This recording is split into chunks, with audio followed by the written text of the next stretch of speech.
So, Rashida, are you ever gonna sit down and talk to girl? What is up, everybody? It's your girl, Miss Sophia the Diva, and if you couldn't tell from that opening line with the name Rashida in it, then you probably don't watch this reality show, but thank you for stopping by and watching my channel. We're about to get into the most recent episode of Love and Hip Hop Atlanta. This is season 8, episode 14, Red Flags. Also, if this is your first time here on this channel, please do the Diva a favor and subscribe while you're here, and also go check out some videos. As of this recording, we are now at 357 subscribers. Only 643 more to go before I can get to 1,000 and monetize. Yay! But anyways, we're not here to talk all about that. Again, as I've said in a previous video that I just posted, please forgive the sound quality of my videos. I need to get my camcorder back up. For some reason, the SD card isn't working, and my right speaker on my MacBook Pro is busted, and they want $111, $112 for it.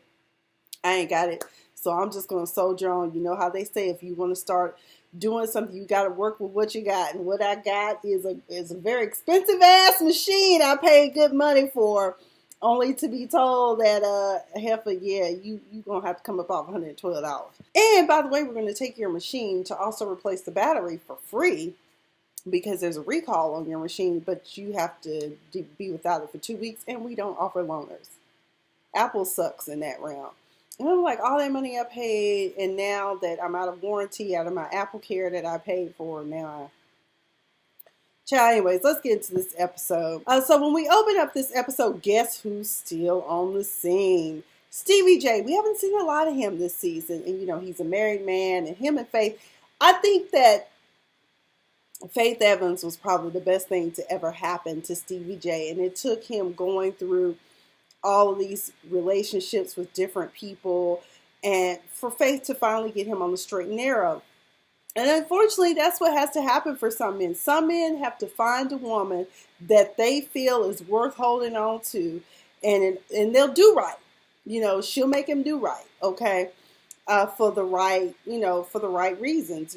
He loves her and doesn't want to lose her, so he's doing the right thing. For some reason, for this episode, I didn't realize that Love and Hip Hop came on, because I think, what was it that was on Monday on the Viacom channels? I want to say it was, I think it was the MTV Movie Awards or something to that effect. But either way, I was behind and had no clue that it came on. So, oh shit, let me watch it. So now I'm reviewing it. Rashida is kind of in a catch-22. What Kurt and Jasmine did together was hurtful. Number one, because it would be different if Jasmine hadn't known that Kurt was married. Everybody knows who Kurt Frost is here in Atlanta, apparently. And if you don't, then you know he's married to Rashida. Rashida has this whole hang up about Kurt being able to communicate with Jasmine about the son that they share, a child born while him and Rashida are both married. So Rashida basically wants their daughter to continue to be the intermediary for them, and that's just how she wants it to go. I know it's hurtful.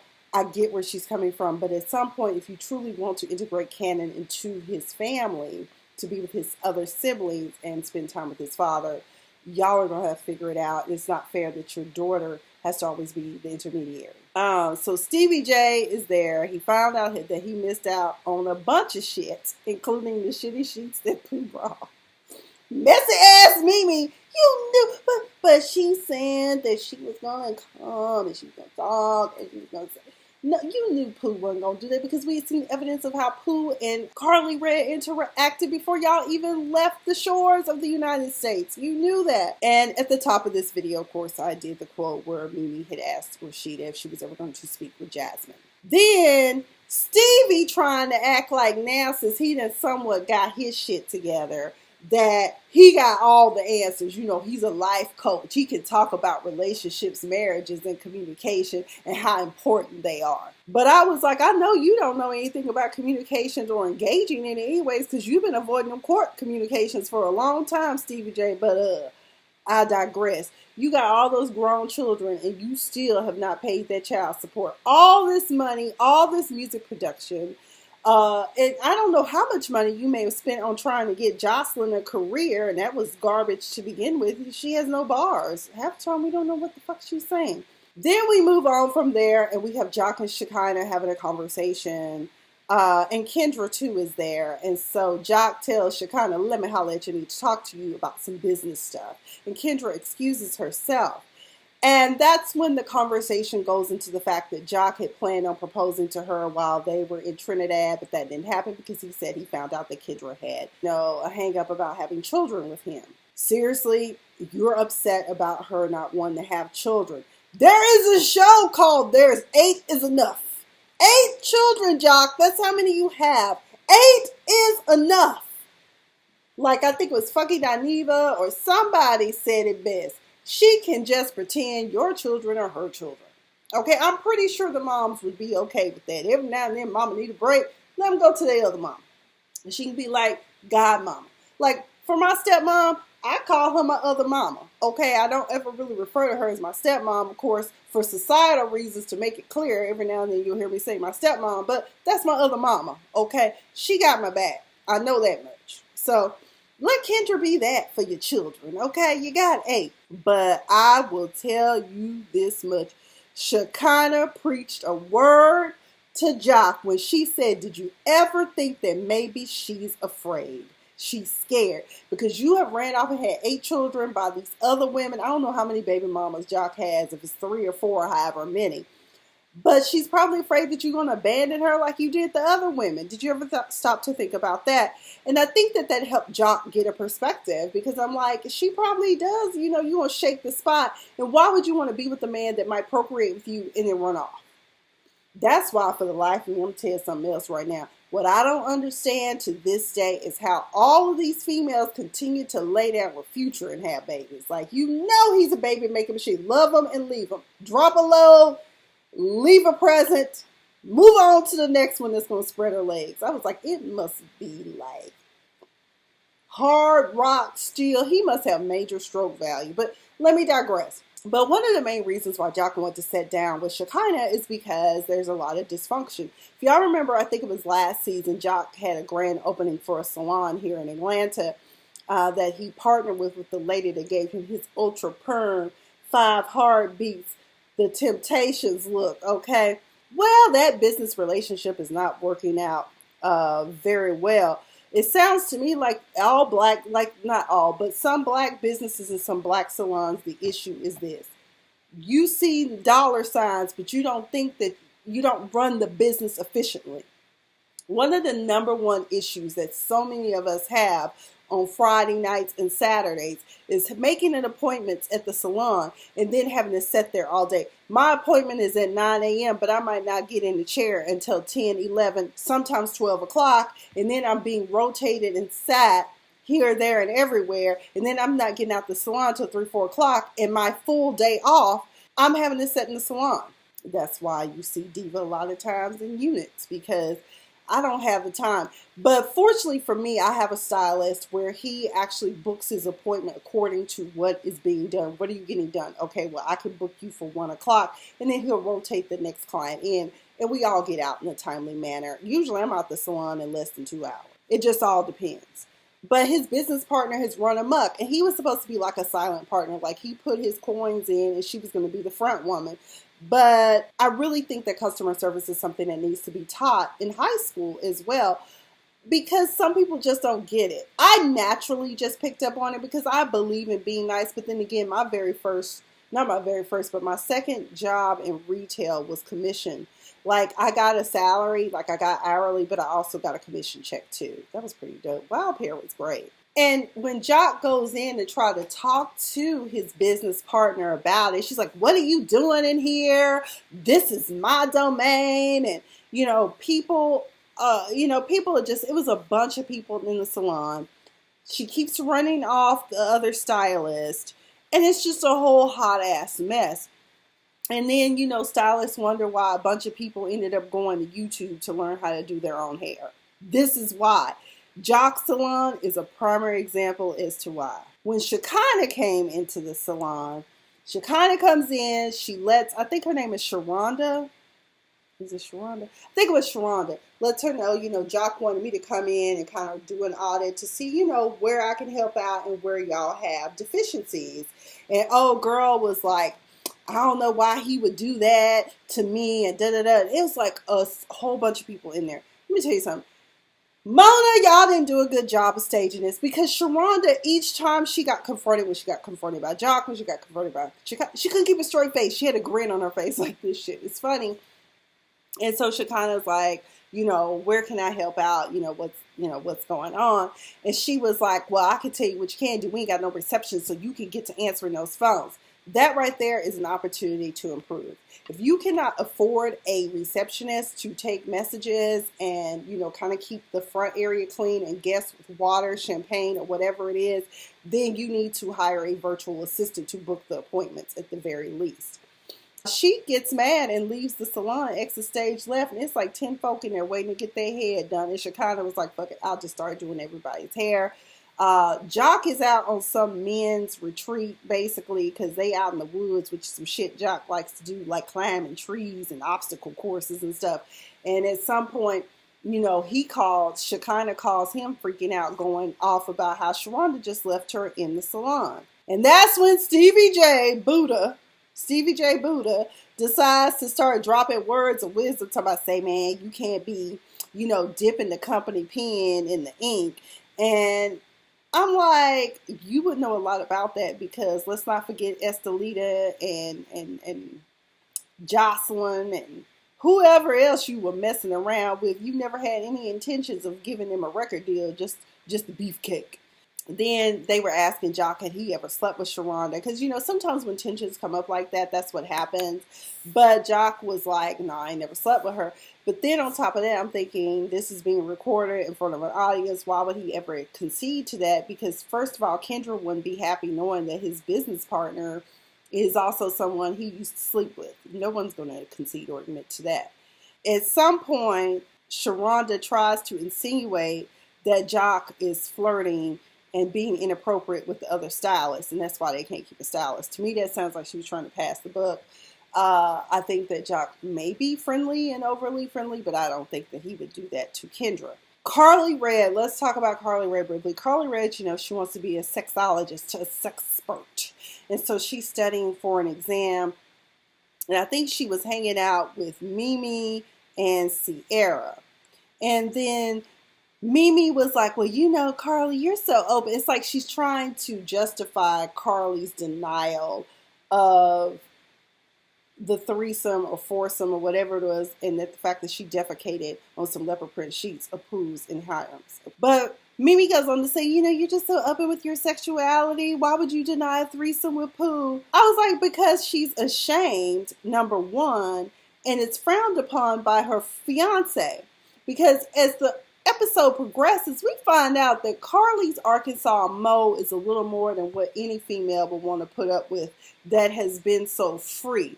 I'm not a fan of Carly Red. I think she's messy. I think she's met her match. But at the same time, I don't think that any woman deserves to be emotionally abused and possibly even physically. It's kind of implied. I don't know if that's what's going on. Or maybe his rage is so bad until it seems like he might go upside her head. But either way, I don't like that. Exit stage left, sis. Get out of there. You can do better. But we're going to explore that a little bit more. So they still talking about doing this lie detector test. And I'm just like, anyone can pass a lie detector test if they know what they're doing. You can put thumbtacks inside your shoes in some kind of way. The pressure points at certain points, it'll take it up and keep everything even. So that's why they're not accepting the court of law, because they're not reliable. DNA is better. That's why y'all should test the shitty sheets and see if that's Carly's DNA. Then Sarah told me, I'm done with BK. I don't want him no more. And I'm going to keep our dog because that's my dog. We're going to have to go to custody court. And I'm just like, to this day, BK must, unless editing edited out something else, BK must have done something that, I don't know, was so egregious that she felt like she had to leave him. Because based upon what she's telling me, you done heard from a third-party source something that Pooh said that BK allegedly did. Like he propositioned her to sleep with her that night. Pooh, I can't rely on that. I do believe her about Carly, but with that, I'm just like, but it's coming from Carly. That's what else made it messed up too. And also, I still say that Carly conceded to the fact that she actually slept with Hiram and some dude named Seth and Pooh, because she kind of said, I stopped fucking with y'all once I got with Arkansas. And Sierra, you have been saying all this time that Pooh is a liar, so I don't understand what you're doing. During this episode, BK does show up and he wants his woman back. Once she rejects him, BK gets very belligerent. And men do this shit. This is what they do. They get mad at you for speaking your piece, and he switch up and start calling her a scumbag because I guess he had heard about her trying to talk to Scrap, because I know on the retreat during the obstacle course that they had brought up all the women that Scrap was dealing with, and Scrap was just like, I ain't dealing with none of them. I'm just trying to be the best possible me I can be and get past this whole jail situation. And he was like, that's who you are. You keep jumping from man to man. And I'm like, how dare you? How dare you, BK, tell her about who she's with or whether she's sleeping with these men or not. But you had two other women on the side last season when we had a confrontation with you. So I'm trying to understand. That's why I hate this double standard. When men find out that your scorecard is I don't know, 10, 20, however many you done slept with, they want to act brand new, but they could have slept with 100 women, but you the hoe. Or in this, he called her a scumbag. I was like, well, at least he didn't call you a bitch. Needless to say, BK, grow up. That was not mature.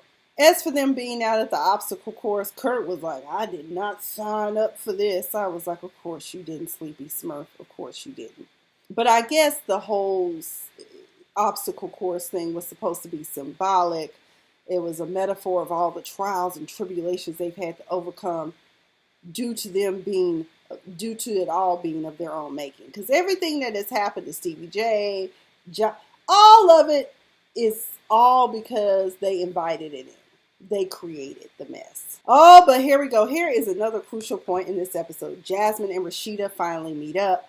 Rashida, I guess they're setting up for the restaurant, the bar and lounge that her and Kurt are opening. And Jasmine comes in. By the way, Jasmine was dressed to kill. I thought she looked really cute, really mature. And she came in, and we find out that she's been posting in the blogs again because she heard that Rashida or somebody had a problem with her being a mother to her child about him being in pull-ups. Now, what Rashida said was, like, idiot, talking about why is he still in pull-ups? Okay, we're going to have to work on that. You know, that's, but I don't feel, it seemed to me at the top of the season that Jasmine's still running the streets and her mom and grandma are actually raising Cannon. Also, it was just last season that Jasmine was in Rashida's face begging for forgiveness for posting to the blogs before. So now you're doing it again. This is the second time. And she was like, yeah, I probably shouldn't have been going to social media, air out how I should have talked to you first. You think? But you know what? That's what this generation is. This millennial, I guess, are we still with millennials now? These millennial people, this is all they know.